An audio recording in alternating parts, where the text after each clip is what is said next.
called gentrification. It's what happens when the property value of a certain area is brought down. Now, what we need to do is we need to keep everything in our neighborhood, everything, black. Black-owned with black money. Why does more federal and state funding go towards prisons than education? Something wrong? Something wrong? Yeah. It's just too bad you don't know what it is. Brother. I must have been about 13 or 14, right? Way too young to be watching the movie I watched, but I'm forever grateful I did. Here I was, a scrawny, ginger white boy tucked away in my bubble in Scotland, turned on the TV and Boys in the Hood was playing. It was right at the scene where Trey is telling his dad about the girl he hooked up with. So I, of course, being a horny wee teen at the time, quickly turned it off because my mum and dad, I think, were sitting right there. But I remembered the name so that I could look out for it another time. I know, what a creep. Well, I did find it. And man, was I thankful I did. South Central Los Angeles. A place where drugs, crime, and violence rule the streets.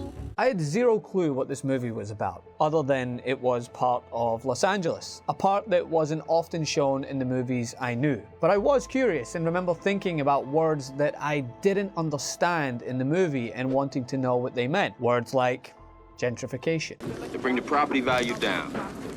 They can buy the land at a lower price. Then they move all the people out, raise the property value, and sell it at a profit. And although this probably wasn't a term that any young Scottish boy would be familiar with, it was also something many Americans weren't aware of. Even as gentrification was happening all across the country as a means to keep minorities impoverished. Now that didn't mean suddenly I took to the streets and protested. It just meant a seed was planted. A curiosity about something that I didn't understand, but I wanted to know more about because of the way it was conveyed through the lens of filmmaking. John Singleton took viewers into the heart of stories that were often barely approached, even at the surface level. Stories that were all too often manipulated in Hollywood, diminished to thuggery or gang violence without exploring the context beneath it all. And the best way to get people to understand and want to learn more is through empathy.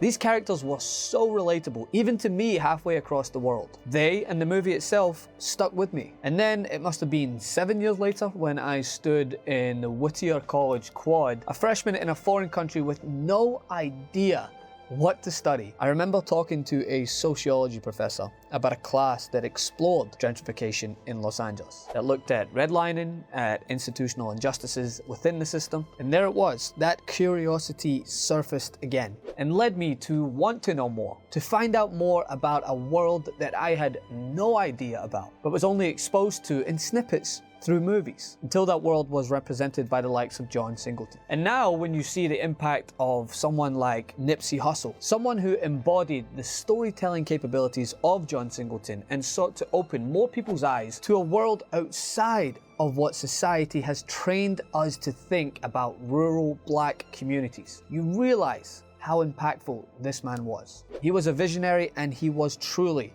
an educator. And we must continue that vision by telling the stories he put in front of a lens for the world to see, to inspire more people to see the world through the lens of others. Love to hear what you have to think on this. You can come over to my Instagram at Francis M. Maxwell. You can like and share this video and also support independent media right here. Want to see more videos like this? Then subscribe to the TYT channel below. And don't forget to become a TYT member. Get access for as little as $4.99 a month. Download the TYT Plus app on your phone or head over to tyt.com/join today.